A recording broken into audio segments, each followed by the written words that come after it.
warahmatullahi wabarakatuh. Bagaimana kabarnya kawan semua?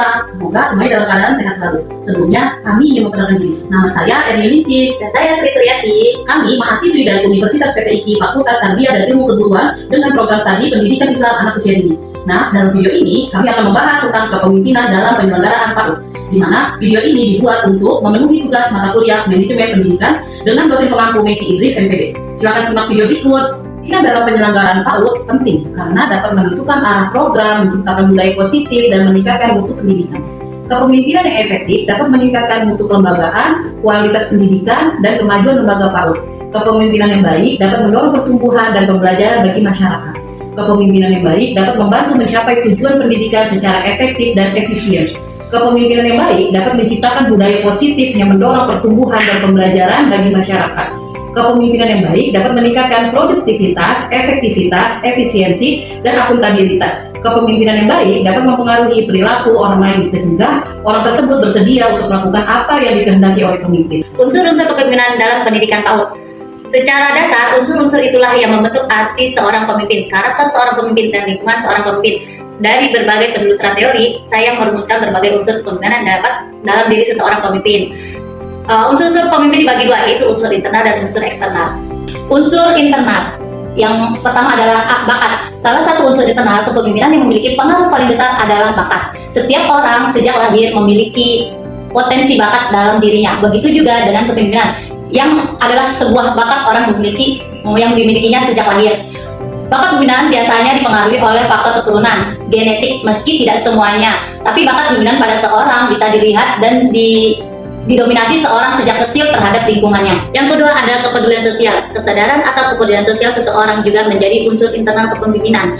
Hal ini dapat terlihat dari bagaimana cara seseorang merespon setiap pembawaan kondisi sosial di sekitarnya.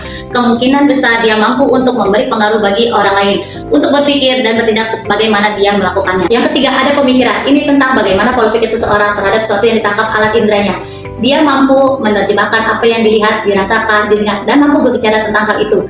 Terkadang ada yang tanpa belajar, banyak yang bisa mengetahui sesuatu dengan baik meski tidak secara keseluruhan. Potensi pemikiran sebagai seorang pemimpin bisa dilihat dari hal-hal seperti pada seseorang.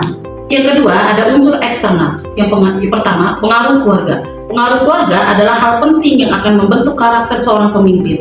Keluarga adalah lingkungan yang paling dekat dengan setiap orang dan sangat berpengaruh kuat pada pembentukan unsur kepemimpinan. Meski pengaruhnya tidak sekuat unsur internal, tapi keluarga bisa menjadi inspirasi bagi seorang pemimpin. Yang kedua ada pendidikan. Unsur pendidikan bisa dibilang relatif karena pada banyak anggapan bahwa semakin tinggi taraf pendidikan, maka semakin tinggi pula jiwa kepemimpinannya.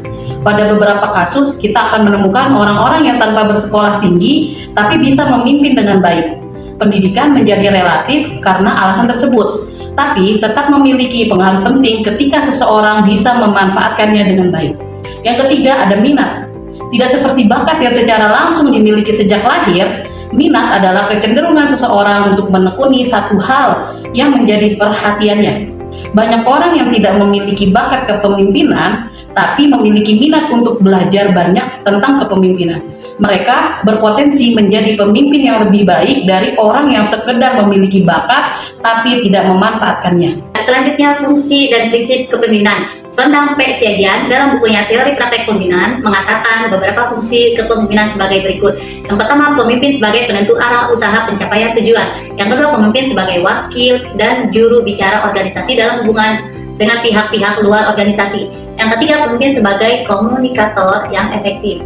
Keempat, pemimpin sebagai mediator, khususnya dalam hubungan ke dalam, terutama dalam menangani situasi konflik. Yang kelima, pemimpin sebagai integrator yang efektif, rasional, objektif, dan netral. Kepemimpinan dalam pendidikan anak usia dini juga harus memperhatikan prinsip-prinsip manajemen pendidikan, seperti memprioritaskan tujuan di atas kepentingan pribadi, terus mengkoordinasikan wewenang dan tanggung jawab, memberikan tanggung jawab pada personil sekolah sesuai dengan sifat-sifat dan kemampuannya, terus juga mengenal secara baik faktor-faktor psikologis manusia. Kepemimpinan dalam pendidikan anak usia dini dapat dilakukan dengan menciptakan lingkungan yang positif, mendorong diskusi dan memotivasi anak. Kepemimpinan pendidik PAUD dalam pembelajaran karakter. Kepemimpinan PAUD lebih kepada kepemimpinan yang menjadi inspirator dan motivator sesuai dengan kebutuhan bagi anak usia dini.